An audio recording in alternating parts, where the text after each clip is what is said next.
haddii in weligaa waqti ugu filan maysto ogoona dadka horumarku gaaray dhammaantooda waxay haastaan waa 24 saac maalintii guusha macaan u khaas ah kaliya waxaad dhadhamin kartaa markaad soo dhadhamiso macaanka fashilka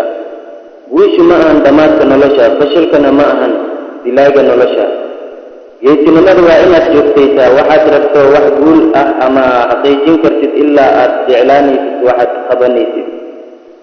taas waa noqoto qof guulaystay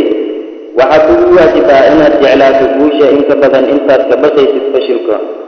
guushu waa caado mar walbana waxay u timaadaa kuwa ku mashquulsan ayada sida ay u xaqiijin lahaayeen hataa haddii wejigaaga dhulka ku dhaco ha ka caajizin inaad horay u socoto ama inaad horay u soconayso guushu waa joogtayn ilbiriqsi kaliya oo aad guulaysanayso wuxuu ilowsiinayaa dhibka iyo rafaadka aad soo martay marna ma khasaaraysid inaad ku jirto isku dayga dariiqa guusha iyo horumarka ma ahan mid adag mana ahan mid fudud haddaan garanno sidaan u fashilanno waxaan ogaanay sidaan u guulaysano ومن أهل السراير ألا يلا بنظرة الله رجال الله